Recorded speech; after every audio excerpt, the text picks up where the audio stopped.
Hello, my friends. Welcome to another cozy journal with me video.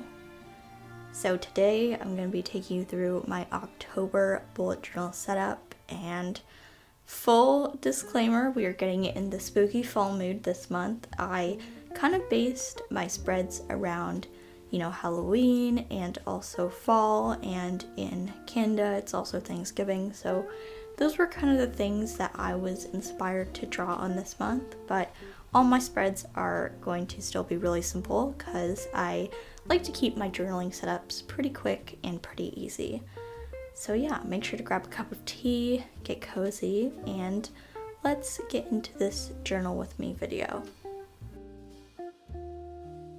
So the first spread I'm setting up is my October one line a day spread, and guys, what can I say about this? This is my tried and true do or die spread. I love making this at the beginning of the month, and oh, you know what? I actually should mention before I get into this spread, I did save 4 pages before this spread and between my end of September spreads, just because I wanted to save them for my September review, quarter 4 review and intentions, and then also my October intentions. So yeah, sorry for the aside there. Getting back into the one line a day spread. This spread is really easy to set up. I just pretty much use 2 types of stamps to do a header at the top that says October 2021, and then I wrote the days 1 through 31 down the column on the far left hand side.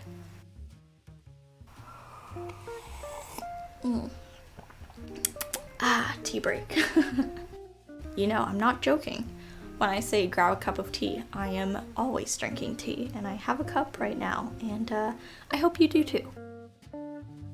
For this spread, I didn't really do much decorating on the spread. I usually never decorate this spread too much because there's a lot of writing that goes on, since beside each number of the month, I have a full sentence about each day, but I couldn't resist doing one tiny pumpkin sticker besides my title, so I did throw that on.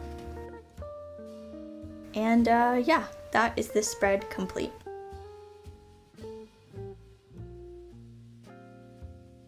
Next, I'm setting up my calendar as well as my cover page, which is not actually on the cover of all my October spreads. For some reason, I like to make my cover page in the middle of my setup, and yeah, kind of chaotic, but honestly, like life, my journal is a bit chaotic, and I kind of like it to be, I don't know, not a little weird, but maybe just not make sense all the time, so I like to keep my cover page there. But on the left-hand side, I always like to set up my monthly calendar, which is my kind of hub and collection for all of my monthly deadlines. I actually don't do any monthly kind of event planning in my bullet journal.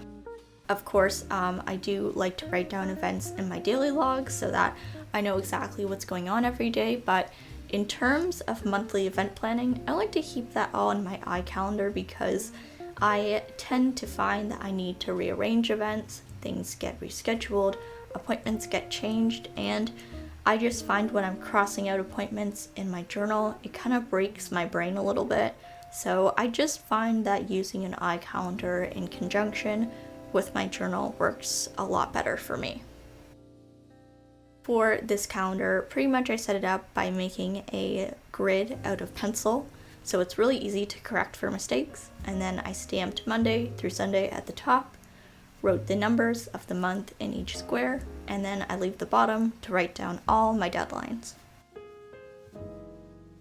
For my monthly cover page, I'm going in and I'm stamping the header or title, chapter 10, since I've been kind of doing this thing in my journal where I have chapters for each month instead of just the month name, and I don't know, I think it's kind of fun and a fun way to think about the month as like chapters of the book of our life, so that's what I do.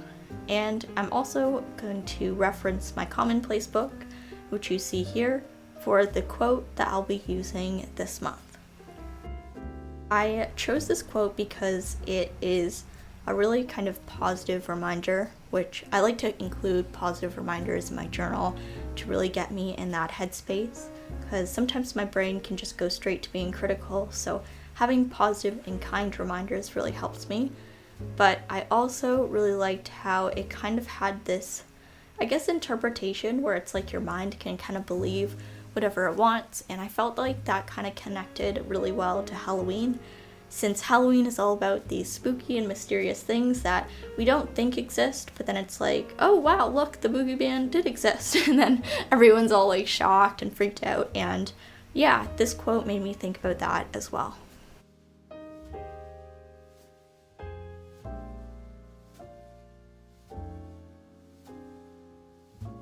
So a couple nights ago, I DIY'd these pieces of tea-stained paper. Believe it or not, these were actually printer paper before, and now they're like really cool and vintagey, and they also smell like tea, which is kind of awesome. And I got this instructions and kind of the way to do this from Elizabeth Turn, or Plant-Based Bride, and I thought I would give it a try myself. I've never tea-stained paper, but it was really, really fun, and I think this will be a really fun kind of collaging material in my journal. So I'm just laying that down along with a piece of a book. This isn't actually the page. I was too scared to rip out a page, so I just photocopied a page of this book, which is The Silmarillion by J.R.R. Tolkien. Then I'm going in and adding this pumpkin sticker just to kind of give the collage, you know, that Halloween vibe. And yeah, that's how this spread turned out. I actually really, really love how this collage looks. I wasn't sure like if I was gonna add more collage, and then I was like, no, you need to stop, because I don't like super complicated, busy spreads, and it's always the hardest thing figuring out when to actually stop, but I'm glad I stopped where I did. So now I'm going in and making my task list in my notes page. This is definitely, I guess, the more functional part of my journal setup. The task list on the left has my list of monthly to-dos, and I organize those using an Alistair method list, which pretty much in each box going across one row, you write the Monday of each week of the month, and then essentially that allows you to add your bullet signifiers for your task list below each week of the month you want to do it, so that you know when you want to do things. And I just really like doing that, because then I can go in and write down my full task list and like brain dump at the beginning of the month, and then I can plan when I actually want to do those things, so I'm not just kind of cramming them in at the end of the month. And because this is kind of Halloween themed, I thought I would use these house stickers by the sticker shop Opal and Fern in addition to her pumpkin stickers, because to me, houses and pumpkins all kind of remind me of trick-or-treating and Halloween, so I thought that it would be just like a fun way to use some different stickers but still have that kind of fall Halloween vibe.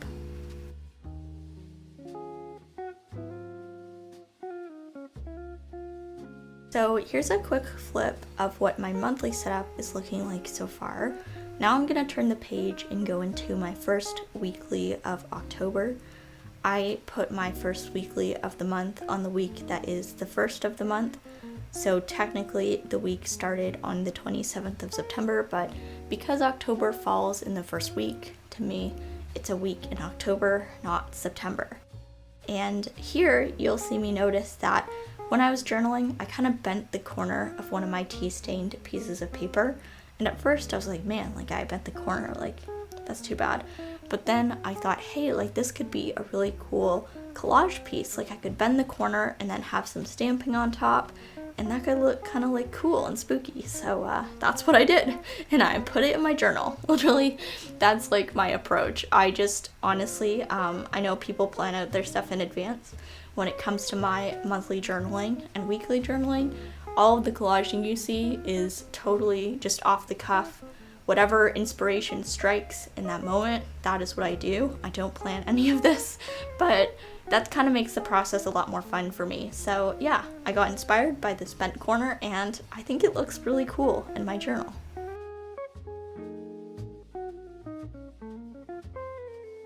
Alright friends, and that is the full setup, complete.